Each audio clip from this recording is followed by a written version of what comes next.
మేడారం మహాజాతర అంగరంగ వైభవంగా జరుగుతుంది. వనదేవతలను దర్శించుకునేందుకు భక్తులు అధిక సంఖ్యలో పోటెత్తారు. జాతరలో మొదటి ఘట్టమైన సారక్క ఆగమనం అట్టహాసంగా జరిగింది. పూజారుల నృత్యాలు, పూనకాలతో మేడారం దద్దరిల్లింది.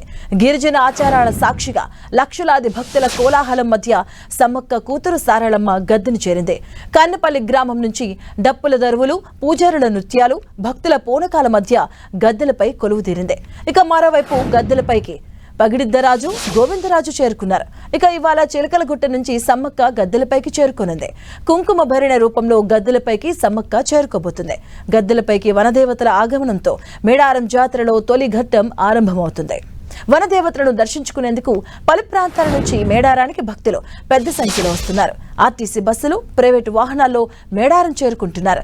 దీంతో మేడారం, జంపన్నవాగు పరిసర ప్రాంతాలు భక్తజన సంద్రంగా మారాయి. జంపన్నవాగులో భక్తులు పుణ్యస్నానాలను ఆచరిస్తున్నారు. అనంతరం గద్దెల వద్దకు చేరుకుని మొక్కులు చెల్లించుకుంటున్నారు. అమ్మవార్లకు నిలువెత్తు బంగారాన్ని సమర్పిస్తున్నారు. కేంద్ర మంత్రి కిషన్ రెడ్డి ఇవాళ మేడారం వనదేవతలను దర్శించుకోబోతున్నారు. మహాజాతర ప్రారంభం కావడంతో జిల్లాల్లోని అడవులన్నీ భక్తజన సంద్రంగా మారాయి. సారళమ్మ గద్దెపైకి వస్తున్నటువంటి సమయంలో వేలాది మంది భక్తులు జంపన్నవాగు వద్దకు పోటెత్తడంతో ఆ ప్రాంతమంతా కిటకిటలాడింది. జంపన్నవాగు భక్తుల రాకతో సందడిగా మారింది. భక్తుల రద్దీని దృష్టిలో ఉంచుకుని ప్రభుత్వం, అధికారులు జంపన్నవాగు వద్ద గట్టిగా భద్రతా ఏర్పాట్లు చేశారు. స్నాన ఘట్టాల వద్దను ప్రమాదాలు జరగకుండా నిరంతరం పర్యవేక్షిస్తున్నారు. తెలంగాణ, ఆంధ్రప్రదేశ్, మహారాష్ట్ర, కర్ణాటక, ఛత్తీస్గఢ్, మధ్యప్రదేశ్, ఒడిశా సహా పలు రాష్ట్రాల నుంచి గిరిజనులు, గిరిజనేతరులు ఈ జాతరకు పోటెత్తుతున్నారు. ఇప్పటికే గత కొద్ది రోజులుగా దాదాపు 10 లక్షల మంది భక్తులు అమ్మవార్లను దర్శించుకున్నారు. లక్షలాదిగా తరలివస్తున్న భక్తుల భద్రతకు ఎలాంటి ఇబ్బందులు తలెత్తకుండా అధికారులు సమన్వయంతో ఏర్పాట్లు చేస్తున్నారు.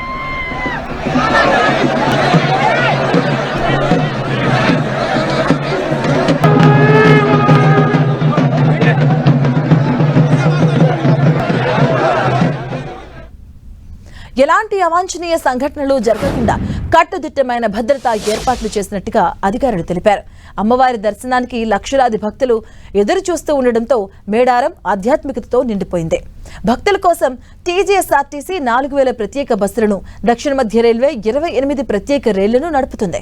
పర్యాటక శాఖ హన్మకొండ నుంచి మేడారానికి హెలికాప్టర్ సేవలను కూడా అందిస్తుంది. హైదరాబాద్ సహా రాష్ట్రంలోని పలు ప్రాంతాల నుంచి దాదాపు 4000 బస్సులు మేడారం బాట పట్టాయి. గ్రేటర్ పరిధిలో దాదాపు 3200 బస్సులు మాత్రమే అందుబాటులో ఉండగా వాటిలోంచి 900 వరకు మేడారం నడుపుతున్నారు. దాంతో నగరంలోని సాధారణ ప్రయాణికులకు అవస్థలు తప్పడం లేదు.